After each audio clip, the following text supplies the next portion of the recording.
আল্লাহ পাক মানুষ সৃষ্টি করে কি করেছেন সেটা জানার আগে আমরা এটা জানবো যে আল্লাহ রাব্বুল আলামিন যখন একা ছিলেন তারপর আল্লাহ পাক কি করেছেন জানতে ইচ্ছা করে না? আচ্ছা, আজকে আমরা হিস্ট্রিটা বলছি, শুনুন।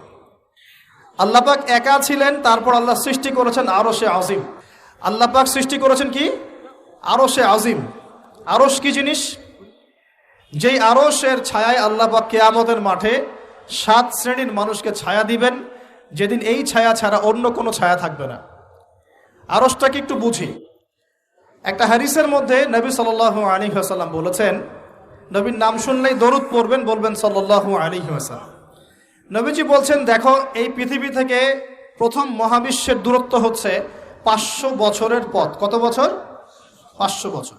এভাবে দ্বিতীয় মহাকাশ থেকে তৃতীয় মহাকাশ দূরত্ব 500 বছরের পথ। এইভাবে প্রত্যেক আসমানের মধ্যে দূরত্ব হচ্ছে কত বছরের পথ? 500।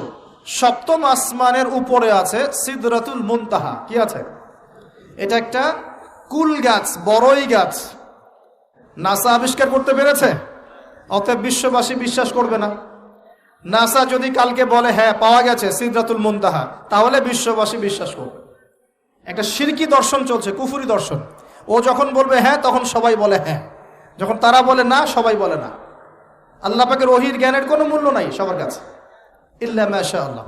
সিদরাতুল মুনতাহার উপরে আছে কুরসি। কি আছে? কুরসি। আল্লাহ পাকের কুরসি, যেটা আপনি আয়াতুল কুরসির মধ্যে পড়েন, ওয়াসিআ কুরসিয়ুহুস সামাওয়াতি ওয়াল আরদ, মানে আল্লাহ পাকের কুরসিটা আসমান জমিনকে ঘিরে রেখেছে। আর বলে রাখি যে প্রত্যেক ফরজ নামাজের পর যে আয়াতুল কুরসি পড়ে, জান্নাতে যাওয়ার জন্য তার একটাই বাধা, মৃত্যু। মৌত হয়ে গেলে জান্নাতে চলে যাবে। একটা হাদিস আসছে, রাত্রেবেলা ঘুমানোর সময় কেউ যদি আয়াতুল কুরসি পড়ে, সারা রাত আল্লাহর পক্ষ থেকে একজন ফেরেশতা তাকে পাহারা দিবে ইনশাআল্লাহ। এই ফেরেশতা তো দেখা যায় না, দেখা যায়? তো কয়দিন পর যদি বলে যে যা দেখা যায় না তা বিশ্বাস করা যাবে না, আসলে কিন্তু এপিস্টেমোলজি তাদের এটাই, যা দেখে না তা বিশ্বাস করে না। পশ্চিমারা কি ফেরেশতায় বিশ্বাস করে? কেন করে না? এটা তো একটা প্রশ্ন, উত্তরটা আমি বলছি আপনাদেরকে। কারণ তাদের জ্ঞান তত্ত্ব হচ্ছে যা চোখে দেখি না, যা পরীক্ষা নিরীক্ষা পর্যবেক্ষণে আসে না, তার কোনো অস্তিত্ব নাই। এটা ওদের ফিলোসফি অফ এডুকেশন, শিক্ষা দর্শন। এটাকে আমরা ফিলোসফির ভাষায় বলি এপিস্টিমোলজি বা জ্ঞান তত্ত্ব। জ্ঞান তত্ত্ব টিচার যারা আছেন তারা বুঝবেন, তাদের জ্ঞান তত্ত্ব এমন। আর আমাদের জ্ঞান তত্ত্ব উল্টা, টোটালি ডিফারেন্ট। আমরা কি বলি? আমরা বলি ওয়াকুলিল হাক্কু মির রাব্বিকুম, সত্য আল্লাহর পক্ষ থেকে আসে।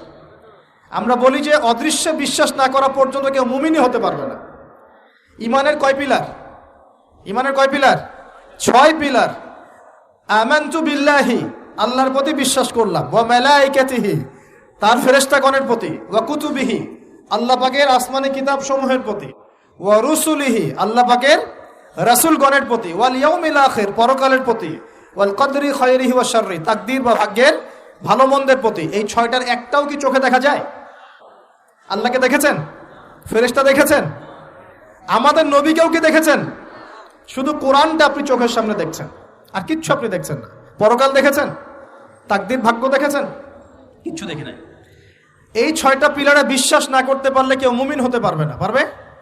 আলিফ লাম মিম যালিকাল কিতাবু লা রাইবা ফি হুদাল লিল মুত্তাকিন। কারা মুত্তাকি? আল্লাযীনা ইউমিনুনা বিল গায়বি। এই যে 6টা গায়েবে যারা বিশ্বাস করে, এরা হলো মুমিন, মুত্তাকি।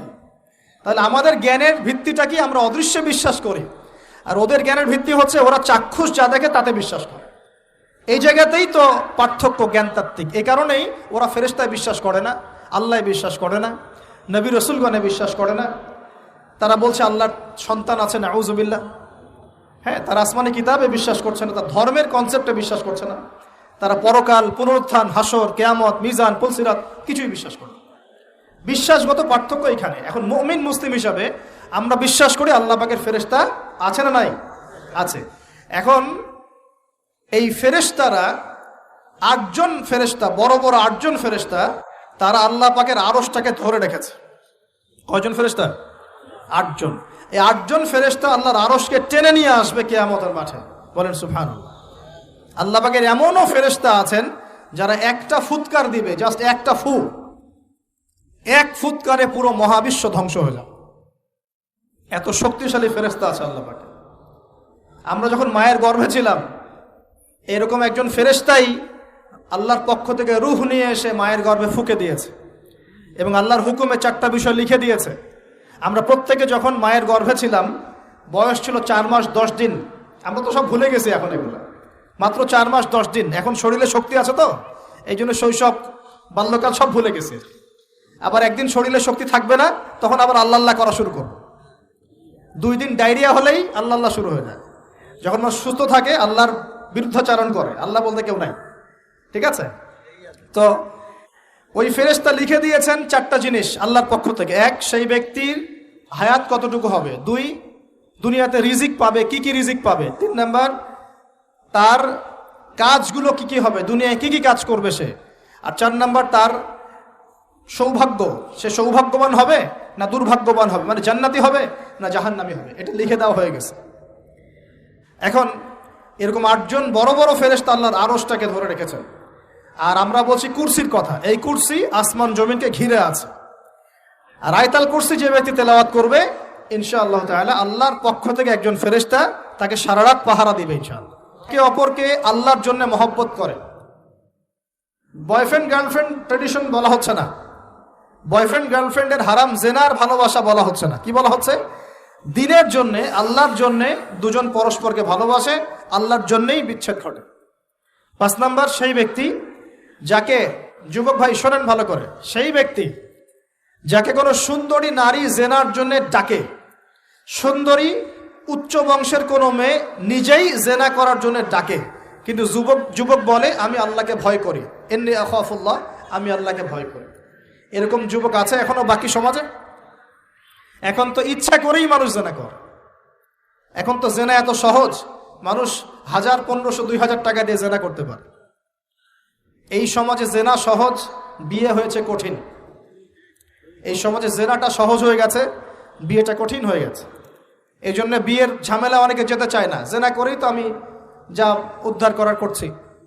বিয়ে করলে খাওয়াতে হবে, নিজের পায়ে দাঁড়াতে হবে, এই লাগবে সেই লাগবে, সুবহানাল্লাহ। কিন্তু প্রিয় ভাই মনে রাখবেন, যদি আপনি জেনা থেকে বেঁচে থাকতে পারেন, আল্লাহ পাক আপনাকে সাক্ষাৎ মৃত্যুর হাত থেকেও বাঁচাতে পারেন। এটা আমি এমনি এমনি বলি নাই, আমি দলিল দিচ্ছি। জেনা এমন একটা পাপ, যেই পাপ থেকে যদি কোনো যুবক নিজেকে বাঁচাতে পারে, আল্লাহ পাক তাকে সাক্ষাৎ মৌতের হাত থেকেও বাঁচাতে পারবে ইনশাআল্লাহ। কিভাবে? 3 বন্ধু যাচ্ছে রাস্তা দিয়ে, হঠাৎ করে ঝড়, বন্ধু 3 জন ঢুকে গেল গুহার মধ্যে। কিসের মধ্যে? গুহায়, যে পাহাড়ি এলাকায় আপনারা থাকেন যারা, গুহার মধ্যে। হঠাৎ করে পাহাড়ের পাথর দিয়ে গুহার মুখটা বন্ধ হয়ে গেল। এখন খোলার কোনো অপশন নাই। সবাই বলছে এখন 3 জন, এখন তো আমরা বের হতে পারবো না। সবাই সবার নেক আমলের ওসিলা দিয়ে আল্লাহর কাছে দোয়া করো। কিসের ওসিলা দিয়ে? নেক আমলের ওসিলা দিয়ে দোয়া করতে হয়। যে হাদিস, মৃত মানুষকে ওসিলা করে তার জন্য নজর মানত জবাই করে দোয়া করতে হয় না, নিজের নেক আমলের ওসিলা দিয়ে আল্লাহর কাছে দোয়া করতে হয়। আল্লাহ পাক এখন দোয়া শুনলেন। একজন বলছে আমি আমার পিতা মাতাকে খুব খেদমত করতাম, তাদেরকে দুধ পান না করে দুধ পান করাতাম না, নিজেও করতাম না, ছেলেদেরকে করাতাম না। আল্লাহ, এই কাজটা তোমার ভালো লাগলে আজকে গুহার মুখ থেকে পাথর সরিয়ে দাও। পাথর একটু সরে গেল। পাথর আল্লাহর কথা শোনে কিনা? শোনে না? সবাই আল্লাহর কথা শোনে। আগুন আল্লাহর কথা শোনে কিনা? ইব্রাহিমের জন্য আগুন ঠান্ডা হয়ে যায় নাই? আচ্ছা, তারপরে আরেকজন দোয়া করছে, আল্লাহ আমার এক কর্মচারী ছিল, তার বেতন বাকি ছিল, সে বেতন না নিয়ে চলে গেছে, আমি সেই বেতনটা দিয়ে কিছু গবাদি পশু কিনেছি। আস্তে আস্তে গবাদি পশু বেড়েছে, অনেক দিন পর সে এসেছে টাকা চাওয়ার জন্য। তা আমি বলেছি সবই তোমার, সব নিয়ে চলে যাও। সে বলেছে আপনি কি ফাইজলামি করতেছেন আমার সাথে? আমার টাকা আমাকে দেন। বলছে না, তোমার টাকা দিয়ে আমি এটা কিনেছিলাম, আজকে বংশবৃদ্ধি হয়েছে, সব তোমার, নিয়ে যাও। সে নিয়ে গেল। সে বলছে আল্লাহ, এই কাজ যদি তোমার সন্তুষ্টির জন্য করে থাকি, আজকে আমাকে বাঁচাও। পাথর একটু সরে গেল। এবার তৃতীয় ব্যক্তি, এই ছেলে বলছে, যুবক ছেলে, আল্লাহ আমার একজন চাচাতো বোন ছিল। কে ছিল? এই যে বয়ফ্রেন্ড গার্লফ্রেন্ড, খালাতো বোন, চাচাতো বোন, এখন তো বিচ্ছিরি অবস্থা। এখন এমন একটা অবস্থা, পশ্চিমা সভ্যতার রিপোর্টগুলো পড়ে দেখি, ভাইও বোনের সাথে জেনা করে না। ওদের ওখানে নিজের আপন পিতার দ্বারাও মেয়ে সেক্সুয়াল হ্যারাসমেন্টের শিকার হয়। ওরা আমাদেরকে শেখায় এখন ভালো কোনটা মন্দ কোনটা, আর আমরাও আমাদের মাথাটা কবে যে বিক্রি করে দিলাম, ওদের কাছ থেকে ভালো মন্দ শিখতে হচ্ছে। কোরআন সুন্নাহ বাদ দিয়ে ওদের কাছ থেকে ভালো মন্দ শিখতে হচ্ছে। তো চাচাতো বোনকে সে খুব ভালোবাসতো, তাকে সে পেতে চাইতো, মানে তার সাথে সেক্সুয়াল সম্পর্ক করতে চাইতো। আমাকে 1000 বা 100 স্বর্ণ মুদ্রা দিতে পারো, দিনার, তাহলে আমি তোমার সাথে সেক্স করব, মানে জেনা করবো, নাউজুবিল্লাহ। তো সেই ছেলে অনেক কষ্ট করে এই টাকাগুলো বা এই দিনারগুলো অর্জন করে, কামাই করে, দিনরাত পরিশ্রম করে, ঠিক আপনারা যেমন করছেন আর। তো এরপর সে তার স্বর্ণ মুদ্রা দেয়, দিয়ে বলে যে এখন আমাকে আমার কাজ করতে দাও। তখন সেই মেয়ে রাজি হয়। ঠিক যে মুহূর্তে তারা সেক্সুয়াল সম্পর্কটা করবে, ঠিক ওই মুহূর্তেই এই মেয়ে বলে ওঠে, হে আল্লাহর বান্দা, আল্লাহকে ভয় করো। আমি সারা জীবন আমার সতীত্বকে ধরে রেখেছি, কাউকে দেইনি, আমি কারোর সাথে এরকম অন্যায় করি নাই, আমি খারাপ মেয়ে নই, তুমি আমার ইজ্জতটা নষ্ট করো না। কে বলছে কথা? মেয়ে। ওই অবস্থা থেকে কি একটা ছেলের উঠে আসা সম্ভব? এটা কি এতটাই সহজ? এটা কিন্তু সহজ না। সত্যি কথা বলতে এই বিষয়টা কিন্তু এতটাও সহজ না। যারা অবিবাহিত তারা হয়তো বুঝতে পারবে না, বিবাহিতরা বুঝতে পারছে। তো ওই অবস্থা থেকে সেই টাকাগুলো না নিয়ে সেই স্বর্ণমুদ্রা মেয়েকে দিয়ে ওখান থেকে সেই ছেলে উঠে আসে আল্লাহর ভয়ে। সে এখন গুহার মধ্যে আটকা পড়েছে, আল্লাহকে বলছে, আল্লাহ ওই দিন ওই কাজ যদি তোমার সন্তুষ্টির জন্য করে থাকি, আজকে আমাকে মৃত্যুর হাত থেকে বাঁচাও। সমস্ত পাথর ধপধপ করে সরে গেল গুহার মুখ থেকে। এটা কিন্তু কোনো গাল গল্প না, এটা বানু ইসরায়েলের ঘটনা, সত্য ঘটনা। এই হাদিস থেকে আমি আপনাকে দলিল দিচ্ছি যে যদি জেনার মতো পাপ থেকে আমি সরে আসতে পারি, সাক্ষাৎ মৌত থেকে আল্লাহ বাঁচাতে পারে। প্রিয় ভাই, সেই যুবক আরো সে ছায়া ছায়া পাবে যে তার যৌবনকালটাকে আল্লাহর পথে কাটিয়েছে, এবং যাকে কোনো সুন্দরী মেয়ে জেনার জন্য আহ্বান করে, সে বলে আমি আল্লাহকে ভয় করি। আমরা তওবা করি, আমরা কোনো প্রকার জেনার পাপে যাব না ইনশাআল্লাহ। যদি হারাম কোনো সম্পর্ক থেকে থাকে, আজকেই এই নাম্বার ডিলিট করে ফেলতে হবে। আল্লাহ পাক তৌফিক দান করুন। ডিলিট করার আগে আবার ফোন করে বলেন না যে আজকে থেকে আর কথা বলবো না, তাহলে এই কথা আর কোনোদিন শেষ হবে না। একবারই বন্ধ, ডিসকানেক্টেড। কার জন্যে? আল্লাহর জন্যে। এবং এটা করার পরে আল্লাহকে বলতে হবে, আল্লাহ শুধু তোমার ভয়ে এবং তোমার সন্তুষ্টি পাওয়ার জন্যে আমি জেনা থেকে বেরিয়ে আসলাম। আল্লাহ তুমি আমাকে হেদায়েত দাও, ঈমান দাও, আমল দাও, এবং তোমার রাস্তায় আমাকে বেহিসাব রিজিক দাও। এবং নেককার কুমারী, নেককার প্রেমময়ী, তাকওয়াবান, মুত্তাকি একজন স্ত্রী আল্লাহ তুমি আমাকে দান করো। ইনশাআল্লাহ আল্লাহ পাক আপনাকে দান করো। আল্লাহ পাক দান করো। আল্লাহ পাকের জমিন প্রশস্ত, আল্লাহর হাত প্রশস্ত। আল্লাহর হাতকে সংকীর্ণ মনে করবেন না, আল্লাহর জমিনকে সংকীর্ণ মনে করবেন না। আল্লাহ পাক যাকে ইচ্ছা বেহিসাব রিজিক দিতে পারে ইনশাআল্লাহ। আল্লাহ পাক আমাদের সবাইকে বেহিসাব রিজিক দান করুন বলি আমিন। আর কে? আর সেই ব্যক্তি যে এত গোপনে দান করে, যার বাহাত জানে না ডান হাত কি দান করেছে, যার বাহাত জানে না ডান হাত কি দান করেছে। আমাদের মতো নয় যে 10,000 টাকা দান করলে সবাইকে না জানানো পর্যন্ত ঘুম হচ্ছে না, এমন নয়। দান এমন গোপনে করে যে তার বাহাত জানে না ডান হাত কি দান করছে। আল্লাহ পাক আমাদের সবাইকে গোপনে দান করার তৌফিক দেন। এর মানে এই না যে প্রকাশ্যে দান করা যায় না, প্রকাশ্যেও দান করা যায়। অন্যকে উৎসাহিত করার জন্যে প্রকাশ্যেও দান করা যায়, কিন্তু গোপন দান আল্লাহর কাছে অনেক বেশি পছন্দের। আর 7 নাম্বার সেই ব্যক্তি যে নীরবে নিভৃতে গোপনে আল্লাহর কথা স্মরণ করে কাঁদে এবং তার চোখ দিয়ে অশ্রু প্রবাহিত হয়। এই 7 শ্রেণীর মানুষকে আল্লাহ পাক কিয়ামতের মাঠে আরশের ছায়া ছায়া দিবে ইনশাআল্লাহ। আমরা কি পেতে চাই? আল্লাহ পাক এই আরশ সবার আগে সৃষ্টি করেছেন। তারপর কি সৃষ্টি করেছেন? কলম। কি? কলম। কলম সৃষ্টি করে আল্লাহ পাক বলেছেন উকতুব, লিখো। কলম বলছে মাযা আকতুব, আমি কি লিখবো? আল্লাহ বলছেন কিয়ামত পর্যন্ত যা হবে সব লিখো। লাউহে মাহফুজে কলম লেখা শুরু করেছে, কিয়ামত পর্যন্ত যা হবে সব লেখা হয়ে গেছে অলরেডি। অতএব রিজিক নিয়ে আপনার টেনশন করার কোনো দরকার নাই, যা লেখা হয়েছে পাবেন ইনশাআল্লাহ। যদি হালাল পথে চান হালাল পথে পাবেন, হারাম পথে চাইলে হারাম পথে পাবেন। আপনি যা তাকদিরে আছে এর বাইরে আপনি কিছু পাবেন না, যতই চেষ্টা করেন। আল্লাহ পাক আমাদের সবাইকে তাকদির নিয়ে সন্তুষ্ট থাকার তৌফিক দান করুন। আমরা কি তরবারের জোরে ইসলাম প্রচার করেছি, নাকি আদর্শের জোরে হয়েছে? আদর্শ দেখে, মুসলিমদের চরিত্র দেখে, তাদের চারিত্রিক মাধুর্য দেখে, কোরআন সুন্নাহর প্রামাণ্যতা দেখে লক্ষ লক্ষ মানুষ ইসলাম কবুল করেছে আলহামদুলিল্লাহ, এখনো করছে আলহামদুলিল্লাহ। এখন যে সারা বিশ্বে মানুষ মুসলিম হচ্ছে কোন জায়গায় মুসলিমরা গলার জোরে তরোয়ারের জোরে ইসলাম প্রচার করছে দেখান দেখি। এখন কি বিশ্বে মানুষ মুসলিম হচ্ছে না? হচ্ছে কি না? পশ্চিমা সভ্যতায় মানুষরা মুসলিম হচ্ছে না? এখন কি আমরা যুদ্ধ করছি? তরবারি দিয়ে ওদেরকে ধরে রেখেছি, এই ইসলাম কবুল কর, এটা বলেছে? প্রিয় ভাইরা, যেটা বলতে চাচ্ছিলাম, ফেরেশতারা বলেছেন রক্তপাত ঘটাবে আর ফাসাদ সৃষ্টি করবে। তারা কি সঠিক না ভুল? ফেরেশতারা সঠিক না ভুল? সঠিক। তারা কি গায়েব জানতেন? উত্তর না।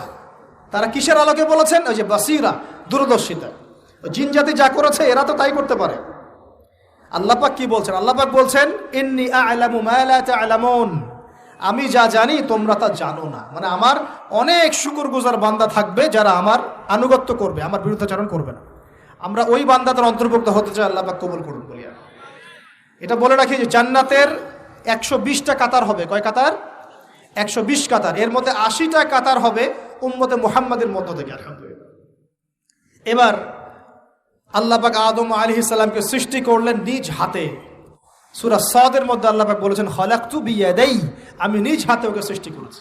আল্লাহর হাত কেমন সেটা ব্যাখ্যা করার দরকার নাই, এগুলো নিয়ে চিন্তা করতে যাবেন না। আল্লাহ পাকের মতোই, কারোর সাথে সাদৃশ্যপূর্ণ নন।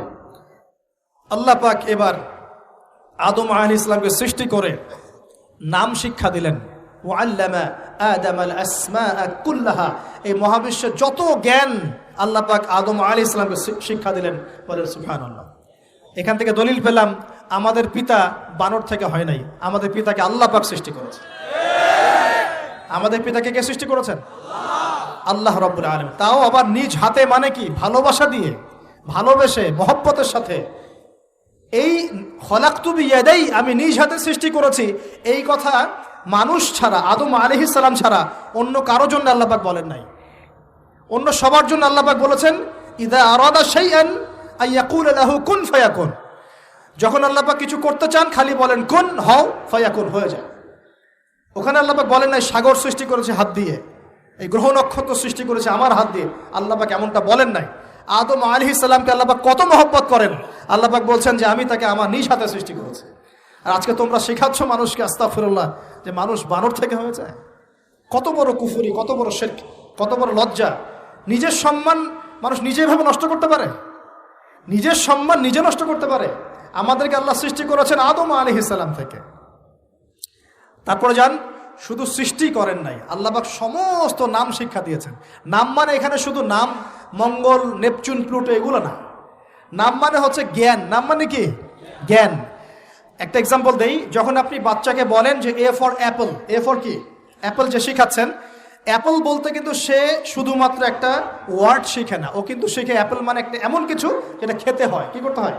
খেতে হয়। যখন আপনি শেখান এ ফর অ্যান্ট, ও বুঝতে পারে অ্যান্ট হচ্ছে একটা সৃষ্টি, এটা চলাচল করে, কালো কালো দেখতে, ও কিন্তু মাথার মধ্যে ওটা ছবি এঁকে নেয়।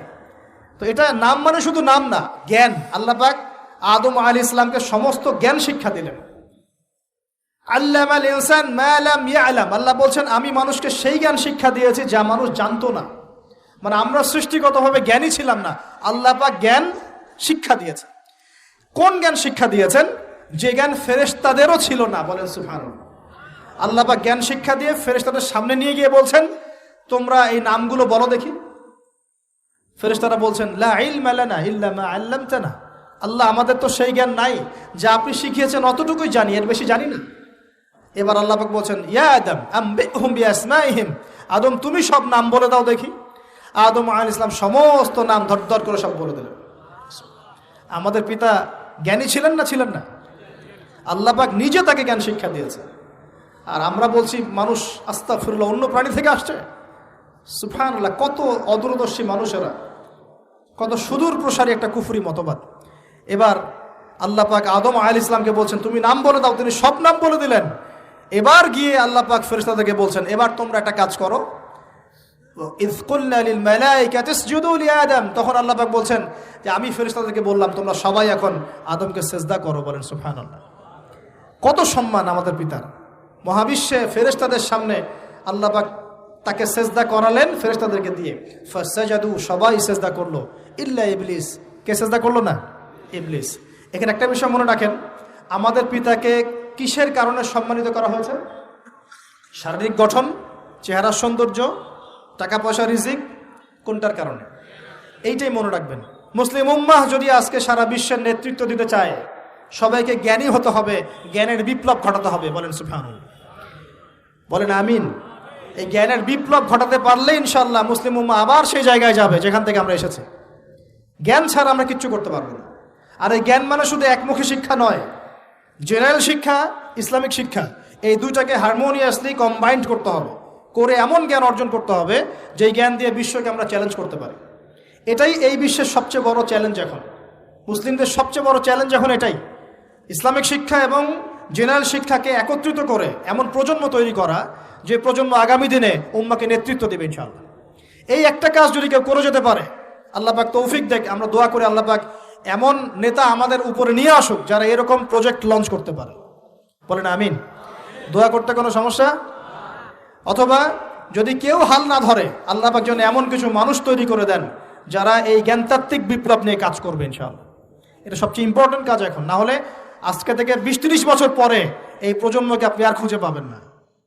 দেখবেন এমন প্রজন্ম চলে আসছে যারা বলবে আল্লাহর সাথে আমাদের কোনো সম্পর্ক নাই, নামাজ পড়বে না, রোজা রাখবে না, যাকাত দিবে না, আল্লাহকে চিনবে না। দেখে নিয়েন, আমরা দোয়া করি এমনটা না হোক, কিন্তু যদি আমরা হাল ছেড়ে দিই এখন, এমনটাই হবে সামনে। এটা খিদিরের দৃষ্টিভঙ্গি দিয়ে আপনাদেরকে বললাম, জ্ঞানতাত্ত্বিক রেভলিউশন দরকার। যদি কেউ কোনো উদ্যোগ না গ্রহণ করে, অ্যাটলিস্ট বাসায় পারিবারিকভাবে হলেও আপনাকে শেখাতে হবে সন্তানকে, কোনো অপশন নাই। এবার ফাসাজাদু, সবাই সেজদা করেছে ইল্লা ইবলিস, ইবলিস করে নাই। কেন করছে না ইবলিসের সমস্যাটা কি? ইবলিসকে আল্লাহ পাক জিজ্ঞাসা করছেন, মা মানাআকা আল্লা তাসজুদা ইযা আমারতুক, আমি তোমাকে আদেশ করলাম আদমকে সেজদা করতে, কে তোমাকে নিষেধ করলো সেজদা করতে? ইবলিস বলছে, বেশি চালাক, বেশি বোঝে যারা, অতিরিক্ত বুদ্ধিজীবী। ইবলিস ছিল বেশি বুদ্ধিজীবী, ইবলিস ছিল কি অতিরিক্ত মাত্রার বুদ্ধিজীবী। আছে না আমাদের সমাজের এরকম কিছু মানুষ? ও বলছে খালাকতানি মিন নার, আমাকে সৃষ্টি করেছেন আগুন দিয়ে, আগুন তো সুপিরিয়র মাটির চাইতে। ও খালাকতাহু মিন তিন, আর আপনি এই আদমকে সৃষ্টি করেছেন মাটি থেকে, কাদা মাটি দিয়ে, আমি কেন আদমকে সেজদা করতে যাব? যুক্তি, অতি যুক্তিবাদী, অতি বুদ্ধি। আল্লাহ পাক বলছেন ফাখরুজ মিনহা ফাইন্নাকা রাজিম, এখান থেকে বের হয়ে যাও, তুমি অভিশপ্ত। ফাইন্না আলাইকা লা'নাতা ইলা ইয়াউমিদ্দিন, আমার আদেশ লঙ্ঘন করার কারণে কিয়ামত পর্যন্ত তোমার উপর লানত, অভিশাপ বর্ষিত। আল্লাহ পাক তাড়িয়ে দিলেন, একদম থ্রোন অ্যাওয়ে। আমরা বলি না আউযু বিল্লাহি মিনাশ শাইতানির রাজিম, রাজিম শব্দের মানে হচ্ছে বিতাড়িত, থ্রোন অ্যাওয়ে, কার্সড, যাকে অভিশাপ করা হয়েছে। এবার ভালো করে শোনেন প্রিয় ভাইরা, ইবলিসের এই স্টেটমেন্টগুলো শোনেন। এবার ইবলিস বলছে রব্বি আনজিরনি ইলা ইয়াউমি ইউবআসুন, এই স্টেটমেন্টটা ভালো করে শোনেন। ইবলিস বলছে রব্বি, হে আমার রব। ইবলিস বলছে রব্বি, হে আমার রব। ইবলিস বলছে রব্বি, হে আমার রব, আমাকে অবকাশ দিন, আনজিরনি, আমাকে অবকাশ দিন, ইলা ইয়াউমি ইউবআসুন, কিয়ামত দিবস পর্যন্ত। ইবলিস আল্লাহকে বিশ্বাস করে কি করে না? ইবলিস আস্তিক না নাস্তিক? বলেন। ইবলিস বলছে রব্বি, রব্বি মানে কি? হে আমার রব। রব্বি মানে রব না, রব্বি মানে আমার রব। রব্বুন মানে রব, রব্বুহু তার রব, রব্বুহুম তাদের রব, রব্বুকা মানে তোমার রব, রব্বুকুম মানে তোমাদের রব, রব্বি মানে কি? আমার রব, রব্বুনা আমাদের রব। এটা গ্রামার, বুঝতে পারছেন? ইবলিস বলছে রব্বি মানে কি? হে আমার রব, আনজিরনি, আমাকে অবকাশ দিন, ইলা ইয়াউমি ইউবআসুন, কিয়ামত দিবস পর্যন্ত। ইবলিস আস্তিক না নাস্তিক? তাহলে এখন বলেন তো, আমরা যারা দুনিয়াতে আল্লাহকে অস্বীকার করছি তারা ইবলিসের চেয়ে বড় না ছোট? দলিল দিলাম তো, নাকি এমনি এমনি বললাম? আচ্ছা, আল্লাহ পাক বলছেন যাও, ফাইন্নাকা মিনাল মুনজারিন, তোমাকে অবকাশ দেয়া হলো, কারণ কিয়ামত পর্যন্ত সময় আল্লাহর কাছে খুব বেশি কিছু না, একদিনেরও কম, অল্প সময়, একটা সকাল একটা সন্ধ্যার মতো। ঠিক আছে, দিলাম, যাও। এবার ইবলিস চ্যালেঞ্জ করছে। এই চ্যালেঞ্জটা আমাদের সবাইকে মনে রাখতে হবে, সারা জীবন ইবলিসের এই স্টেটমেন্টটা মনে রাখতে হবে। সেটা কি? ইবলিস বলছে ফাবিমা আগওয়াইতানি, সূরা আরাফ পড়ে দেখবেন। ইবলিস বলছে ফাবিমা আগওয়াইতানি, আপনি যে আদমের কারণে আমাকে আজকে বের করে দিলেন জান্নাত থেকে, লাআকুদান্না লাহুম সিরাতাকাল মুস্তাকিম, আমি সেই আদমের সরল পথে ওত পেতে বসে থাকবো, চুপটি ঘাপটি মেরে বসে থাকবো, ঘাপটি মেরে ওর জন্য বসে থাকবো। আর সুম্মা লাতিয়ান্না মিন বাইনি আইদিহিম, আমি অবশ্যই তার সামন থেকে আসবো। সুম্মা লায়াতিয়ান্নাহুম মিন বাইনি আইদিহিম, আমি আদম সন্তানদের সামন থেকে আসবো, সামন থেকে মানে সরাসরি ওয়াসওয়াসা দিব। ওয়া মিন খালফিহিম, পেছন থেকে আসবো মানে পিছন থেকে ওয়াসওয়াসা দিব। ওয়া আন আইমানিহিম, ডান দিক থেকে ওয়াসওয়াসা দিব। ওয়া আন শামাইলিহিম, বাম দিক থেকে আসবো। ওয়া লা তাজিদু আকসারাহুম শাকিরিন, আপনি বেশিরভাগ আদম সন্তানকে শুকরগুজার পাবেন না। ইবলিস ঠিক বলেছে না ভুল বলেছে? বেশিরভাগ মানুষ নামাজ পড়ে না, বেশিরভাগ মানুষ সুদ খায় কি খায় না, বেশিরভাগ মেয়ে এখন বেপরদায় চলে কি চলে না, বেশিরভাগ মানুষ এখন অন্যায় করে কি করে না, বেশিরভাগ মানুষই আল্লাহ থেকে দূরে চলে। ইবলিস কিন্তু ঠিকই বলেছে, ঠিক বলে নাই? আচ্ছা, আল্লাহ পাক বলছেন ঠিক আছে যাও, তোমার চ্যালেঞ্জ তোমার জায়গায়, তবে আমার বান্দারা যদি সারা জীবনও অন্যায় করার পরে একবার, যদি খালি একবার, একটা বার মন থেকে তাওবাতান নাসুহা মানে প্রকৃত তওবা করে, খালেস তওবা করে, আল্লাহর কাছে ফিরে আসে, বলে আস্তাগফিরুল্লাহ, আল্লাহ আমাকে মাফ করে দাও, রব্বিগফির ওয়ারহাম, আল্লাহ মাফ করো, ক্ষমা করো, আস্তাগফিরুল্লাহাল্লাযী লা ইলাহা ইল্লা হুয়াল হাইয়ুল কাইয়্যুম ওয়া আতুবু ইলাইহি, বা আমার কাছে একটা বার যদি মাফ চায়, ক্ষমা চায়, তার সারা জীবনের গুনাহ আমি মাফ করে দেব ইনশাআল্লাহ। আর কি চাই? ওই যে বললাম না, আমাদেরকে ভালোবেসে আল্লাহ সৃষ্টি করেছেন। এবার ইবলিস চলে গেল, আর আদম আলাইহিস সালামের পাজর থেকে আল্লাহ পাক সৃষ্টি করলেন হাওয়া আলাইহিস সালাম। বলে সুবহানাল্লাহ। কারণ সঙ্গিনী ছাড়া আমরা চলতে পারবো না। পারবো? যারা চিরকুমার সঙ্গে নাম লেখাচ্ছ, এগুলো থেকে বের হয়ে আস। এখন চিরকুমার থাকার টেন্ডেন্সি মানুষের, চিরকুমার থাকতে হবে কেন? সঙ্গীর দরকার আছে কি নাই? আছে। একা একা লাগে, মানুষ একা একা চলতে পারে না। ইব্রাহিম আলাইহিস সালাম একা চলে আসছেন, তার সাথে সারা আলাইহিস সালাম ছিলেন। আমাদের নবীজি যখন একা, তার সাথে খাদিজা রাদিয়াল্লাহু আনহা ছিলেন। ঠিক আছে? ঠিক একইভাবে আদম আলাইহিস সালাম একা একা জান্নাতে, আল্লাহ পাক তার পাঁজর থেকে সৃষ্টি করলেন কাকে? হাওয়া আলাইহিস সালাম। বলে রাখি, হাওয়া আলাইহিস সালাম ছিলেন পৃথিবীর সবচেয়ে সুন্দরী নারীদের একজন। দুজন নারীকে সবচেয়ে সুন্দরী বলা হয়। কয়জন? একজন হাওয়া আলাইহিস সালাম, আর একজন ইব্রাহিম আলাইহিস সালামের স্ত্রী সারা আলাইহিস সালাম। মনে থাকবে? এখানে মনে রাখবেন, নিজে যদি পবিত্র থাকেন, নিজের চরিত্রকে পবিত্র রাখেন, ইনশাআল্লাহ আপনি সব দিক থেকে ভালো একজন মেয়ে পাবেন। নিজের চরিত্র ঠিক থাকবে না, জেনা করবেন, 10 ঘাটের পানি খেয়ে আসবেন, দেখবেন যাকে বিয়ে করেছেন ও 15 ঘাটের পানি খেয়ে আসে। সতর্ক থাকবেন, আল্লাহ পাক হেফাজত করুন, বলি আমিন। এবার তারা দুজন জান্নাতে থাকতে লাগলেন। আল্লাহ পাক বলছেন, একটু মনোযোগ দেন, আল্লাহ বলছেন যে তোমরা দুজন জান্নাতে থাকো। ফাকুলা মিনহা রাগাদান হাইসু শি'তুমা, জান্নাতে যা ইচ্ছা তোমরা খাও, কোনো সমস্যা নেই, থাকো, খাও। ওয়ালা তাকরাবা হাদিহি শাজারা, কিন্তু একটা আদেশ করছি তোমাদেরকে, এই যে গাছটা দেখছো, এই গাছের কাছেও যাবে না। শব্দগুলো বোঝার চেষ্টা করেন। আল্লাহ পাক বলছেন না যে গাছের ফল খাবে না, আল্লাহ পাক বলছেন গাছের কাছেও যাবে না। ঠিক যেমন আল্লাহ বলছেন ওয়ালা তাকরাবু আমওয়ালাল ইয়াতীম, এতিমের মালের কাছেও যাবে না। আল্লাহ বলছেন না এতিমের মাল খেও না। আল্লাহ বলছেন ওয়ালা তাকরাবু জিনা, জেনার কাছেও যেও না। আল্লাহ কিন্তু বলছেন না জেনা করো না। ঠিক একই ভাষায় আল্লাহ পাক বলছেন ওয়ালা তাকরাবা হাদিহি শাজারা, তোমরা দুজন এই গাছের কাছেও যাবে না। That's all. আর কোনো সমস্যা নাই, জান্নাতে থাকো। এবার তারা জান্নাতে থাকতে লাগলেন। থাকতে থাকতে এক পর্যায়ে ইবলিস ওয়াসওয়াসা দেওয়া শুরু করলো।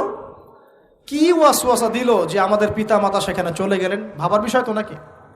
কি এমন বললো ইবলিস যে তা আমাদের পিতা মাতা রিসিভড হয়ে গেলেন? এই কথাটা আছে সূরা তাহায়। কোন সূরা? সূরা তাহা পড়ে দেখবেন। আল্লাহ পাক বলছেন, ইবলিস আমাদের পিতাকে বোঝাচ্ছে, বলছে ইয়া আদম, হে আদম, হাল আদুল্লুকা, আমি কি তোমাকে জানিয়ে দিব, আমি কি তোমাকে জানিয়ে দিব, খবর দিব, আলা শাজারাতিল খুলদি ওয়া মুলকিন লা ইয়াবলা, এমন একটা গাছের কথা কি জানিয়ে দিব যেই গাছের কাছে গেলে বা তার ফল খেলে তুমি দুটো জিনিস পাবে, চিরস্থায়িত্ব পাবে, কোনোদিন মরবে না, আর বিশাল ক্ষমতার মালিক হবে। অন্য আয়াতে আসছে যে তোমরা ফেরেশতা হয়ে যাবে। এই দুটো কথা। তাহলে কি প্রলোভন দিল? চিরস্থায়িত্বের প্রলোভন এবং কি অমরত্বের প্রলোভন, অমরত্ব এবং ক্ষমতা। একটু মনোযোগ দেন, এই দুনিয়াতে যারা আল্লাহর পথ থেকে বিচ্যুত হয়ে গেছে, বেশিরভাগ এই দুটার ফাঁদে পড়েছে। হয় ক্ষমতার ফাঁদে, না হলে দুনিয়ার এই যে মোহ, অমরত্ব, দুনিয়ার জীবন নিয়ে পড়ে থাকা, এই দুনিয়ার প্রেমেই মানুষ নিজের পথ হারিয়ে ফেলেছে। এই দুটোই হয়েছে। এক পর্যায়ে পিতা মাতা চলে গেলেন, ফল খেয়ে ফেললেন, যদিও বা ফল খাওয়ার কথাটা কোরআনে নাই, কোরআনে আছে তারা গাছের কাছে চলে গেলেন। কি হলো গাছের কাছে যাওয়ার পরে? ফালাম্মা যাকাশ শাজারা, ফালাম্মা যাকাশ শাজারা, আল্লাহ পাক বলছেন যখন তারা গাছের কাছে চলে গেলেন। ভাই লক্ষ্য করেন, যখন তারা গাছের কাছে চলে গেলেন, প্রথম যে ঘটনা ঘটলো, বাদাত লাহুমা সাওআতুহুমা, তাদের যে কাপড় ছিল জান্নাতের কাপড়, গায়ে কাপড়টা ধাপাস করে খুলে পড়ে গেল। এখানে যদি আপনার কাপড়টা খুলে যায় কেমন লাগবে? বা কেউ যদি জোর করে কাপড় আপনার খুলে ফেলে কেমন লাগবে? কেউ যদি 10 জন জোর করে ধরে আপনার কাপড় খুলে দেয় কেমন লাগবে? আপনি নিজের জীবনের চাইতে বেশি কাপড়টা ধরে রাখার দিকে মনোযোগী হবেন না? আমাদের পিতা মাতাকে শয়তান জান্নাতে ফেরেশতাদের সামনে নগ্ন করে দিল, কাপড় খুলে পড়ে গেল। তার মানে জান্নাতে আমাদের পিতা মাতাকে নগ্ন করেছে কে? ইবলিস। তাহলে দুনিয়াতে যারা এখন আমাদের গা থেকে কাপড় খুলতে চায়, বেপর্দায় চলতে চায়, পর্দাকে কুপ্রথা বলে, কুসংস্কার বলে, যারা বলে যে অশ্লীলতার বিপ্লব ঘটুক, পোশাকের কোনো বাধা ধরা নিয়ম না থাকুক, সবাই স্বাধীন, যারা নগ্নতা অশ্লীলতার প্রচার প্রসার চায়, যারা মুসলিমদের গা থেকে কাপড় খুলতে চায়, এরা তাহলে কার হয়ে কাজ করছে এখন? যেই কাজ শয়তান করেছে জান্নাতে, ওই কাজই তারা করছে এখন জমিনে। কথা কি প্রমাণ করতে পারলাম? প্রথম দুর্ঘটনা কোনটা? প্রথম দুর্ঘটনা এটা নয় যে তারা আল্লাহর হুকুম আহকাম ত্যাগ করেছেন, আল্লাহকে অস্বীকার করেছেন, কুফরি করেছেন, শিরিক করেছেন, এগুলো হয়নি। প্রথমে সর্বপ্রথম দুর্ঘটনা হয়েছে গা থেকে কাপড় খুলে পড়ে গেছে, তাও জান্নাতে সবার সামনে। এবার আমাদের পিতামাতার কি অবস্থা চিন্তা করেন, লজ্জাস্থান প্রকাশিত হয়ে গেছে। এবার তারা জান্নাতের গাছের পাতা ছিঁড়ে ছিঁড়ে ছিঁড়ে গা এই লজ্জাস্থান ঢাকা শুরু করলেন। এটা সূরা আরাফের মধ্যে আছে। এবার আল্লাহ পাক তাদেরকে বললেন, আলাম আকুল লাকুমা, আমি কি তোমাদের দুজনকে বলি নাই, ইন্নাশ শাইতানা লাকুমা আদুউম মুবিন, শয়তান তোমাদের স্পষ্ট শত্রু, আমি কি তোমাদেরকে বলি নাই? এবার আমাদের পিতামাতা দরদর করে চোখের পানি ফেলে দিয়ে আল্লাহকে বলছেন, রব্বানা যালামনা আনফুসানা ওয়া ইল্লাম তাগফির লানা ওয়া তারহামনা লানাকুনান্না মিনাল খাসিরিন। এই দোয়া করার পর আল্লাহ পাক তাদেরকে মাফ করে দিলেন, বলে সুবহানাল্লাহ। কিন্তু জান্নাতে আর থাকা হলো না, জান্নাতে আর থাকা হলো না। আমরা অনেকে মনে করি এই ঘটনার কারণে হয়তো আল্লাহ পাক তাদেরকে নামিয়ে দিয়েছেন, এই কথাও ঠিক না। কেন ঠিক না? কারণ আল্লাহ পাক দুনিয়া সৃষ্টি করেছেন আগে, আর আল্লাহ আগেই মানুষ সৃষ্টি করার আগেই আল্লাহ পাক বলেছেন দুনিয়াতে আমার খলিফা পাঠাবো। তার মানে দুনিয়াতে যে আদম আলাইহিস সালামকে পাঠানো হবে এটা আগে থেকেই লেখা ছিল। এবার নামিয়ে দিচ্ছেন আল্লাহ পাক, কুল নাহবিতু মিনহা জামিআ, তোমরা সবাই এখন নেমে যাও। কে কে নেমে যাও? আদম, হাওয়া, ইবলিস সব নেমে যাও। কোথায় নেমে যাও? দুনিয়াতে নেমে যাও। এই হাদিসটা কি জানেন? হাদিসটা শুনে রাখেন, এটা আখিরুজ জামান বা কিয়ামতের আলামত সংক্রান্ত হাদিসগুলোর মধ্যে পাবেন। আল্লাহর রাসূল সাল্লাল্লাহু আলাইহি ওয়াসাল্লাম বলেছেন, কিয়ামতের আগে আগে আমার উম্মতের মধ্যে, ভালো করে শোনেন, কিয়ামতের আগে আগে আমার উম্মতের মধ্যে একদল মানুষ বের হবে যারা মদ পানকে হালাল মনে করবে। কাকে? মদ পান করাকে হালাল মনে করবে। যারা বাদ্যযন্ত্র, গায়িকা, নায়িকা এগুলো নিয়ে নর্তকী নাচাবে রাতের বেলা, এগুলোকে হালাল মনে করবে। যারা অশ্লীলতা, বেহায়াপনাকে জায়েজ করে নিবে। ঠিক আছে, এরকম কয়েকটা পাপের কথা বলে নবীজি বলছেন একদিন সকালবেলা আল্লাহ পাক তাদেরকে ঘৃণিত বানরে পরিণত করবে। এটা হবে সামনে, কখন কিভাবে হবে আল্লাহ ভালো জানেন। এবার আমি কনসেপ্টে চলে আসি। এই যে পৃথিবীতে নেমে আসলাম, তাহলে আমরা কোত্থেকে আসছি ভাই? আমরা কি পৃথিবীর অধিবাসী ছিলাম? আমরা জান্নাতে ছিলাম, ওখান থেকে আল্লাহ পাক পাঠিয়েছে। এবার পৃথিবীতে এসে আদম আলাইহিস সালামের যুগে খুব একটা দুর্ঘটনা ঘটে নাই, একটা ঘটেছে। কয়টা? একটা। ভাই হাবিলের কুরবানি কবুল হয়, কাবিলের অন্তর্দাহ হয়, জ্বালা হয়। কেন হাবিলেরটা কবুল হবে, কাবিলের কেন হচ্ছে না? এই হিংসার বশবর্তী হয়ে কাবিল হাবিলকে হত্যা করে ফেলে। হত্যা করে লাশটা দাফন করার পদ্ধতিও তার জানা ছিল না। আল্লাহ কাককে পাঠালেন, কাককে দেখে সে শিখল। প্রথম দুর্ঘটনা হচ্ছে হাবিল কাবিলের দুর্ঘটনা। বলে রাখি, আজকেও নিজের ভাইয়ের বেশে বহু কাবিল মুসলিম সমাজের মধ্যে ঘুরে বেড়ায়। নিজের ভাইয়ের লেবাসে, পোশাকে, সুরতেই বহু কাবিল এখনো কিন্তু মুসলিম সমাজে ঘুরে বেড়ায়। তো আমরা কাবিলদেরকে কাবিলের পরিণতি সম্পর্কে সচেতন করতে চাই। হাবিল বলেছিল, তুমি যদি আমাকে মারতে আসো, আমি তোমাকে মারার জন্য হাত বাড়াবো না। হাবিল জান্নাতে যাবে আর কাবিল জাহান্নামে যাবে। কেন কাবিল জাহান্নামে যাবে? নবীজি বলেছেন, পৃথিবীর প্রথম হত্যাকাণ্ড সংগঠিত করেছে কাবিল। এ কারণে পৃথিবীতে যত খুন হবে, সমস্ত খুনের পাপের একটা অংশ কাবিলের আমল নামায় যোগ করা হবে। বলেন নাউজুবিল্লাহ। একটা কথা মনে রাখবেন, সদকায়ে জারিয়া যেমন আছে, গুনাহে জারিয়াও আছে। একটা মদের দোকান দিয়েছেন, যত মানুষ মদ খাচ্ছে সমস্ত গুনার একটা অংশ আপনার কাঁধে আসছে। সিনেমা হল করেছেন, মানুষ সারাদিন নেকটা ছবি দেখে, নগ্ন ছবি দেখে, যত মানুষ এখানে পাপ করবে সমস্ত পাপের একটা অংশ আপনার কাঁধে যাবে। আবার একটা মাদ্রাসা করেছেন, যত মানুষ এখানে দ্বীনি ইলম শিখবে, এই নেকির একটা অংশ আপনি পাবেন ইনশাআল্লাহ। মরে গেলেও কবরে পাবেন ইনশাআল্লাহ। আল্লাহ পাক আমাদের সবাইকে সদকায়ে জারিয়া করার তৌফিক দেন, গুনাহে জারিয়া থেকে বাঁচিয়ে রাখুন। খুব খেয়াল রাখবেন, আল্লাহ পাক আমাদের হেফাজত করুন বলি আমিন। এবার ওই যুগ শেষ, নূহ আলাইহিস সালামের যুগ। এই যুগে আল্লাহর একই সুন্নত। নূহ আলাইহিস সালাম 950 বছর দাওয়াত দিলেন, 40টা বা 80টা পরিবার ইসলাম কবুল করেছে, বাকিরা করে নাই। যারা করে নাই আল্লাহ পাক তাদেরকে ডুবিয়ে মারলেন, যারা করেছে আল্লাহ পাক উদ্ধার করলেন। সোজা কথা। আজকে সারা পৃথিবীতে যত মানুষ আমরা বেঁচে আছি না, আমরা কোনো না কোনোভাবে ওই 80 পরিবারের সদস্য। আমরা ভাই ভাই, বা আমরা ওই ফ্যামিলি, 80 ফ্যামিলির অন্তর্ভুক্ত। কিরকম করে? নূহ আলাইহিস সালামের 4 সন্তান ছিল। কয় সন্তান? এক সন্তানের নাম হচ্ছে হাম। কি নাম? হাম। হাম ছিল একটু কালো বর্ণের। হামকে দিয়ে আফ্রিকার কন্টিনেন্টে যত মানুষ দেখছেন ব্ল্যাক স্কিনের, কালো স্কিন, এরা সবাই হামের বংশধর। মজা না বিষয়টা? মানুষের অস্তিত্ব পৃথিবীতে, ইতিহাস, এগুলো খুব ইন্টারেস্টিং টপিক। ইতিহাস পড়তে থাকলে আপনি ডুবে যাবেন। কত কি যে বিশ্বে হয়েছে আর কত কিছু হবে সামনে, সুবহানাল্লাহ। তখন আপনার অস্তিত্ব জানান দিবে যে আমি কত ক্ষুদ্র, মহাবিশ্ব কত বড়, আল্লাহ কত বড়, কত সময় চলে গেছে আর আমি এই সময় কি করছি। এক ভাইয়ের নাম শাম। এই শামকে কেন্দ্র করে এই আরবের যে মানুষগুলো আছে, আরব, অ্যারাবিয়ান, এরা শামের বংশধর। আরেক ভাইয়ের নাম ইয়াফাস। কি নাম? ইয়াফাস। ইয়াফাসের বংশধর হচ্ছে পশ্চিমারা, মানে রোমক যারা, তারা। আরেক ভাইয়ের নাম ছিল কেনান। কি নাম? কেনান। এ ইমান নিয়ে আসে নাই, ওই যে প্লাবনে ডুবে মরে গেছে। মরে যাওয়ার পরে আদম আলাইহিস সালাম বলেছিল, আল্লাহ আমার পরিবারের অন্তর্ভুক্তকে মাফ করে দাও। আল্লাহ বলেছেন, লাইসা মিন আহলিক, সে তোমার পরিবারের কেউ না। নবীর সন্তান হওয়ার পরেও ইমান না আনার কারণে সে জাহান্নামে গেছে। আর আমরা আর কি এমন মানুষ, অমুক আলেমের সন্তান, অমুক বক্তার সন্তান, হ্যাঁ, অমুক পীরের নবাবজাদা, অমুক তমুক, এইসব বড়াই করে লাভ নাই। আমল, আকীদা, ইমান যদি ঠিক না থাকে, আমাদের বংশ পরিচয় আমাদেরকে বাঁচাতে পারবে, আমাদের দেশ জাতীয়তাবাদ বর্ণ বাঁচাতে পারবে না। যার যার কবরে তাকে তাকে যেতে হবে। নিজের আমল নিয়ে ফিকির করেন, নিজের কবর নিয়ে ফিকির করেন, অন্যের দিকে চোখ দেওয়া বন্ধ করেন, আগে নিজের কবরের ফিকির করেন। আল্লাহ পাক সবাইকে তৌফিক এনায়েত করুন বলিয়া।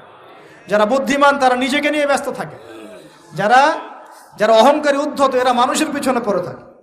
আল্লাহ পাক আমরা সবাইকে নিজের চেহারা আয়নায় দেখার তৌফিক দান করুন, আমিন। প্রিয় ভাইরা, নূহ আলাইহিস সালামের যুগ চলে গেল। 950 বছর দাওয়াত দেওয়ার পরে এই পরিণতি হয়েছে। এরপরে আসছে ইব্রাহিম আলাইহিস সালামের সময়। আল্লাহ পাক তাকে উদ্ধার করেছেন, অগ্নি পরীক্ষা থেকে বাঁচিয়েছেন। নমরুদকে আল্লাহ পাক ধ্বংস করেছেন। আল্লাহ পাক এরপরে এনেছেন আদ জাতি। আদ জাতির হুদ আলাইহিস সালাম এবং তার অনুসারীদেরকে আল্লাহ পাক বাঁচিয়েছেন, বাকিদেরকে ধ্বংস করে দিয়েছেন ঝড় দিয়ে, বায়ু প্রবাহ দিয়ে। সামুদ জাতি এসেছে, সামুদ জাতিকে আল্লাহ পাক ধ্বংস করেছেন বজ্রপাত দিয়ে, বিদ্যুৎ দিয়ে। আর সালেহ আলাইহিস সালাম এবং তার অনুসারীদেরকে বাঁচিয়ে দিয়েছেন। ফেরাউনের যুগ এসেছে, আল্লাহ পাক মূসা আলাইহিস সালাম এবং বনু ইসরাইলকে বাঁচিয়েছেন, ফেরাউনকে ডুবিয়ে মেরেছেন লোহিত সাগরে। ঈসা আলাইহিস সালামের যুগ আসছে, একই সুন্নত। ঈসা আলাইহিস সালামকে আল্লাহ পাক শুধু রক্ষাই করেন নাই, নিজের কাছে উঠিয়ে নিয়েছেন, সুবহানাল্লাহ। তিনি আবারও আসবেন পৃথিবীতে ইনশাআল্লাহ। যতদিন না তিনি আসছেন এবং এই পৃথিবীতে 40 বছর রাজত্ব না করছেন, কিয়ামত হবে না ইনশাআল্লাহ। যতদিন পর্যন্ত ঈসা আলাইহিস সালাম আবার ব্যাক না করছেন এবং এই জেরুজালেম থেকে সারা বিশ্বে খিলাফা কায়েম না করছেন, 40 বছর শাসন না চালাচ্ছেন, কিয়ামত হবে না ইনশাআল্লাহ। এটা সামনে অপেক্ষা করছে। এবং নবী সাল্লাল্লাহু আলাইহি ওয়াসাল্লামের যুগে আবু জেহেল, আবু লাহাব বা সাহেবাদেরকে আল্লাহ পাক ধ্বংস করেছেন, আল্লাহর নবী এবং সাহাবীদেরকে আল্লাহ পাক সম্মানিত করেছেন। আপনি কি পুরো হিস্ট্রির মধ্যে একটা সুন্নত দেখতে পাচ্ছেন, কমন সুন্নত? কি সুন্নত? প্রত্যেক যুগে যুগে যারাই আল্লাহর ওই যে বিধান মেনে চলেছে, সমকালীন নবী রাসূলদের আনুগত্য করেছে, আল্লাহ পাকের আনুগত্য করেছে, আল্লাহ পাক তাদেরকে উদ্ধার করেছেন দুনিয়াতেও পরকালে। প্রত্যেক যুগে যুগে যারাই আল্লাহকে মানে নাই, রাসূলকে মানে নাই, আল্লাহর আসমানি কিতাবকে মানে নাই, বিরুদ্ধাচরণ করেছে, কুফরি করেছে, শিরিক করেছে, আল্লাহ পাক সবাইকে ধ্বংস করে দিয়েছেন, কারো কোনো পরোয়া করেন। এই সিলসিলা আজও অব্যাহত আছে, আগামীতেও থাকবে ইনশাআল্লাহ। এখন আমরা যারা এখন বেঁচে আছি, আমরা নবী সাল্লাল্লাহু আলাইহি ওয়াসাল্লামের ইন্তেকালের প্রায় 1450 বছর পরের মানুষ। আল্লাহর নবী এসেছেন এমন সমাজে, যে সমাজে শিরকের পাপ চলছে, সুদের পাপ চলছে, দুর্নীতি চলছে, আপনার কন্যা সন্তানকে জীবিত হত্যা করা হচ্ছে, আপনার মাদক দ্রব্যের সয়লাভ চলছে, মেয়েদের অধিকার দেওয়া হচ্ছে না, হ্যাঁ, গোত্রীয় হানাহানি চলছে। ওই সমাজটাকে তিনি 23 বছরের মধ্যে পাল্টে ফেললেন। কত বছর? 23 বছর। কিভাবে পাল্টালেন? উত্তর, তিনি প্রথমে জ্ঞানের চর্চা করেছেন। কিসের চর্চা? জ্ঞানের। আল্লাহ পাক প্রথম ওহী নাযিল করেছেন, ইকরা বিসমি রাব্বিকাল্লাযী খালাক, পড়ুন আপনার রবের নামে যিনি আপনাকে সৃষ্টি করেছেন। নবী সাল্লাল্লাহু আলাইহি ওয়াসাল্লাম সাহাবীগণ কোরআনের 6টা হক আদায় করেছেন। কয়টা হক? 6টা। তারা কোরআন পড়া শিখেছেন। আমরা সবাই কোরআন পড়া শিখবো তো ইনশাআল্লাহ? তারা কোরআনের অর্থ শিখেছেন। আমরা কোরআনের অর্থ শিখবো তো ইনশাআল্লাহ? তারা কোরআনের আদেশগুলো মেনেছেন। আমরা কোরআনের সব আদেশ মানবো তো ইনশাআল্লাহ? তারা কোরআনের সমস্ত নিষেধগুলো বর্জন করেছে। আমরা নিষেধ বর্জন করবো তো ইনশাআল্লাহ? তারা কোরআনের দাওয়াত মানুষের কাছে পৌঁছে দিয়েছেন। আমরা কোরআনের দাওয়াত দিব তো ইনশাআল্লাহ? এবং 6 নাম্বার, তারা কোরআনের বিধানগুলোকে বাস্তবায়ন করেছেন। আমরাও বাস্তবায়নের চেষ্টা করবো তো ইনশাআল্লাহ? এই 6টা হক আদায়ের ফলে 23 বছরের ব্যবধানে জাহেলি মক্কা একদম সোনালী মক্কায় পরিণত হয়েছে। 23 বছর পরের মক্কায় আপনি কোনো সুদ পাবেন, কোনো শিরক পাবেন, কোনো মূর্তি পূজা পাবেন, কোনো মেয়ের অবমাননা পাবেন, কোনো জেনা, কোনো ব্যভিচার, কোনো ধর্ষণ, কিচ্ছু পাবেন? 23 বছর পরের মক্কায় কোনো পাপ পাবেন না। কিভাবে সমাজ পরিবর্তন হলো? এই কোরআনের হক আদায়ের মধ্য দিয়ে হয়েছে, নবীর সুন্নাত প্রতিষ্ঠার মধ্য দিয়ে হয়েছে। এরপর কি থেমে গিয়েছিল? উত্তর, না। এরপর আবু বকর সিদ্দিকের যুগ এসেছে। প্রায় 2 থেকে 2.5 বছর তিনি শাসন কার্য চালিয়েছেন। ওই যুগে কি মানুষ আবার খারাপ হয়ে গিয়েছিল? উত্তর, না। বরং ইসলাম আরো বেগবান হয়েছে, আলহামদুলিল্লাহ। এরপর এসেছে ওমর রাদিয়াল্লাহু আনহুর যুগ। কত বছর? প্রায় 10 বছর। কত বছর? 10 বছর। এই 10 বছরে কি মুসলিমরা আবার খারাপ হয়ে গিয়েছিল? ওমর রাদিয়াল্লাহু আনহুর কোর্টের মধ্যে কি প্রতিদিন কেস আসতো? সারা বছরে একটা কেসও আসতো না। মানুষ এত ভালো ছিল, সারা বছরে একটা কেসও আসতো না। বরং যারা রাষ্ট্রীয় পর্যায়ে দায়িত্বশীল ছিল তারা এসে বলতো যে আমাদের ভাতাগুলো বন্ধ করে দেন, বসে বসে বেতন নিব কেন, কোনো তো কেসই আসে না, বসে থাকবো কেন। এরকম সমাজ ছিল। একজন ব্যক্তি খুঁজে পাওয়া যেত না যে নামাজ পড়ে না, একজন মুসলিম পাওয়া যেত না যে জাকাত দেয় না সামর্থ্য থাকলে, এমন মুসলিম খুঁজে পাওয়া যেত না যে কোরআন পড়তে জানে না, হাদিসের চর্চা করে না, যে দাওয়াতি কাজ করে না, যে আল্লাহর পথে দাওয়াত এবং জিহাদে আত্মনিয়োগ করে না, এমন মুসলিমই খুঁজে পাওয়া যেত না। এরপরে আসলো উসমান রাদিয়াল্লাহু আনহুর যুগ। ওই যুগে ফিতনা শেষের দিকে সৃষ্টি হওয়া শুরু হলো। কোন বিষয়কে কেন্দ্র করে? কোরআন সংকলনকে কেন্দ্র করে ফিতনা সৃষ্টি হলো। আতাতায়ীদের, বিদ্রোহীদের হাতে উসমান রাদিয়াল্লাহু আনহুকে নির্মমভাবে শাহাদাত বরণ করতে হয়েছে। তিনি প্রায় 12 বছর শাসন কার্য চালিয়েছেন। ইসলাম আরো এগিয়ে গেছে। এরপর এসেছে আলী রাদিয়াল্লাহু আনহুর যুগ। আলী রাদিয়াল্লাহু আনহুর খেলাফতে ওই উসমান রাদিয়াল্লাহু আনহুর ঘটনাকে কেন্দ্র করে, হত্যাকাণ্ডকে কেন্দ্র করে মুয়াবিয়া রাদিয়াল্লাহু আনহু এবং আলী রাদিয়াল্লাহু আনহুর মাঝখানে একটা ব্যাটল, একটা যুদ্ধ হয়ে গেছে। এর নাম হলো সিফফিনের যুদ্ধ। কিসের যুদ্ধ? সিফফিন। যাই হোক, এক পর্যায়ে আলী রাদিয়াল্লাহু আনহুকে এরকম বিদ্রোহীদের হাতে, খারেজিদের হাতে শহীদ হতে হয়। বলেন ইন্না লিল্লাহি ওয়া ইন্না ইলাইহি রাজিউন। তারপরে হাসান রাদিয়াল্লাহু আনহু অল্প কয়েকদিন শাসন কার্য চালান। তারপর উম্মার ঐক্যের খাতিরে তিনি তার শাসন কার্যের ভারটাকে মুয়াবিয়া রাদিয়াল্লাহু আনহুর হাতে সুপর্দ করে দেন, যা ছেড়ে দিলাম। মুয়াবিয়া রাদিয়াল্লাহু আনহুর সময় থেকে উমাইয়াদের শাসন শুরু হয়। উমাইয়ারা শাসন করেছে প্রায় 132 হিজরি পর্যন্ত। কত হিজরি? 132 হিজরি পর্যন্ত, প্রায় 92 ইয়ার্স, 90-92 বছর তারা শাসন করেছে। এ সময় ইসলাম আরো এগিয়ে গেছে, পিছিয়ে যায় নাই। ফিতনা এসেছে, দমন করা হয়েছে। মুসলিমরা বীর দর্পে বিশ্বের বুকে শাসন কার্য চালিয়েছে। এরপর এসেছে আব্বাসীয়দের খেলাফত। জাব নদীর যুদ্ধে উমাইয়াদের পরাজয়ের পরে আব্বাসীয়রা ক্ষমতায় আসে। তারাও ইসলামকে এগিয়ে নেওয়ার চেষ্টা করছিল, ইসলাম এগিয়ে যাচ্ছিল, জ্ঞান বিজ্ঞানের প্রসার হচ্ছিল। আলহামদুলিল্লাহ, ইসলাম পিছিয়ে যায় নাই, মুসলিমরা পিছিয়ে যায় নাই। সারা বিশ্বে দাপটের সাথে আমরা চলেছি। তারপর আস্তে আস্তে ওই আব্বাসীয়দের পতন শুরু হলো। কাদের হাতে? এই তাতারিদের হাতে, মঙ্গোলিয়ানদের হাতে। মাত্র 40 দিনের ব্যবধানে পুরো বাগদাদের মধ্যে প্রায় 20 থেকে 25 লক্ষ মানুষকে হত্যা করা হয়েছে। বাইতুল হিকমা ধ্বংস করে দেওয়া হয়েছে, লাইব্রেরি ধ্বংস করে দেওয়া হয়েছে, বইপত্রকে নদীতে ফেলে দেওয়া হয়েছে। তারা ছিল উগ্র জাতি। মঙ্গোলিয়ানদের নাম শোনেন নাই? হালাকু খা নাম শুনেছেন? চেঙ্গিস খান, হালাকু খান নাম শোনেন নাই? ওদের হাতে মুসলিমদের ব্যাপক দমন পীড়ন সহ্য করতে হচ্ছে। এভাবে যুগে যুগে তারপর ক্রুসেডাররা আসছে। ক্রুসেড 1টা 2টা 3টা ক্রুসেড হচ্ছে। আস্তে আস্তে উসমানীয়দের রাইজিং হয়েছে, ফাতেমি খেলাফত এসেছে, মামলুকদের শাসন এসেছে, এদিকে মোগলরা শাসন করেছে। কর্ডোভার দিকে আব্দুর রহমান তারা শাসন করেছে। মানে এক কথায় সারা বিশ্বে মুসলিম শাসন ছিল। অটোমান এম্পায়ার 1923 এই সময়ের দিকে, 1914 থেকে 1923 এই সময় পর্যন্ত অটোমান এম্পায়ার এই বিশ্বে ছিল। তারপরে মুসলিমরা আস্তে আস্তে রাষ্ট্র ভাগ করে ফেলেছে, প্রত্যেক রাষ্ট্র টুকরা টুকরা হয়ে গেছে, ইউনিটি নষ্ট হয়ে গেছে, রাষ্ট্রের ভিতরে বিভিন্ন ফাসাদ তৈরি করে দেওয়া হয়েছে, মুসলিমদের ঐক্য ভেঙে গেছে, ইকোনমি দুর্বল হচ্ছে, সব মিলিয়ে আজকে মুসলিমদের আজকে এই অবস্থা হচ্ছে। আমাদের এখন যুবকরা চিনে না আল্লাহকে, নামাজ পড়তে মানুষ খুঁজে পাওয়া যাচ্ছে না, যাকাত দেওয়ার মানুষ পাওয়া যায় না, রমজান মাসে পার্ট টাইম রোজা রাখে, পার্ট টাইম তারাবি পড়ে, পার্ট টাইম জুমায় আসে, পার্ট টাইম ঈদে নামাজ পড়ে। প্রজন্ম আস্তে আস্তে এই জায়গায় চলে আসছে, আল্লাহকে চিনে না, রাসূলকে চিনে না, ইসলামের হিস্ট্রি জানে না, আমাদের শেকড় জানে না। এমনি এমনি হয়নি, লাস্ট 100 বছরে এই জায়গায় আমরা আসছি। লাস্ট 100 বছরের হিস্ট্রি ভালো করে পড়ে দেখবেন, বলার সময় নাই এখানে। লাস্ট 100 বছরের হিস্ট্রি পড়ে দেখবেন যে জায়গায় আমরা ছিলাম সেখান থেকে একদম তলানিতে নেমে চলে আসছি। এখন প্রশ্ন হচ্ছে, এই অবস্থায় কি চিরস্থায়ী থাকবো, নাকি এখান থেকে আমরা সামনে যাব? সামনে যে এমনি এমনি যাওয়া হবে না এটা নিশ্চিত। সামনে যাওয়ার জন্য কিছু কাজ এবং ক্রাইটেরিয়া মেনটেন করতে হবে। আমরা জানি এরপরে আসবে ইমামুল মাহদির শাসন, তারপরে আসবে নবী ঈসা আলাইহিস সালামের শাসন, তারপরে দাজ্জালকে মেরে ফেলা হবে। আর দাজ্জালকে মেরে ফেলার আগে দাজ্জাল তার অনুসারীদেরকে নিয়ে বিশ্ব শাসন করবে 40 বছর। 40 বছর না, 40 দিন। 40 দিন। প্রথম দিন হবে 1 বছরের সমান, দ্বিতীয় দিন হচ্ছে 1 মাস, তৃতীয় দিন 1 সপ্তাহের সমান। তারপরে দিনগুলো আমাদের দিনের মতোই। এরপর ঈসা আলাইহিস সালামের আগমনের মধ্য দিয়ে তার ধ্বংস হবে। এরপর ইয়াজুজ আর মাজুজ বের হবে। ইয়াজুজ আর মাজুজ খুব হিংস্র হবে, তাদেরকে হত্যা করার ক্ষমতা মুসলিমদের থাকবে না। মুসলিমরা তুর পাহাড়ে আশ্রয় নেবে, আল্লাহ পাকের গজবে তাদের ঘাড়ের মধ্যে একটা ভাইরাস জন্ম নেবে, এতে তারা মারা যাবে। বড় বড় নখরওয়ালা প্রাণী আল্লাহ পাঠাবেন, পাখি, এরা এসে এদেরকে উঠিয়ে উঠিয়ে কোনো জায়গায় ফেলে দিবে, মহাবিশ্বের কোনো এক জায়গায় এনে ফেলে দিবে। তারপর আল্লাহ পাক বৃষ্টি বর্ষণ করবেন, প্রচুর বৃষ্টি বর্ষিত হবে এবং বিশ্বের এই জমিনটা উর্বর হবে। তখন একটা ডালিম দেখেছেন ডালিম? একটা ডালিম একটা পরিবার খাবে, একটা ডালিমের খোসার মধ্যে একটা পরিবার আশ্রয় নিতে পারবে, এত বড় বড় ফসল হবে। 40 বছর ঈসা আলাইহিস সালাম এই বিশ্বকে শাসন করবেন ন্যায়ের ভিত্তিতে, আদালতের ভিত্তিতে। ঘাটে মহিষে 1 ঘাটে পানি খাবে, বাঘে মহিষে 1 ঘাটে পানি খাবে, কেউ কার উপর জুলুম করবে না।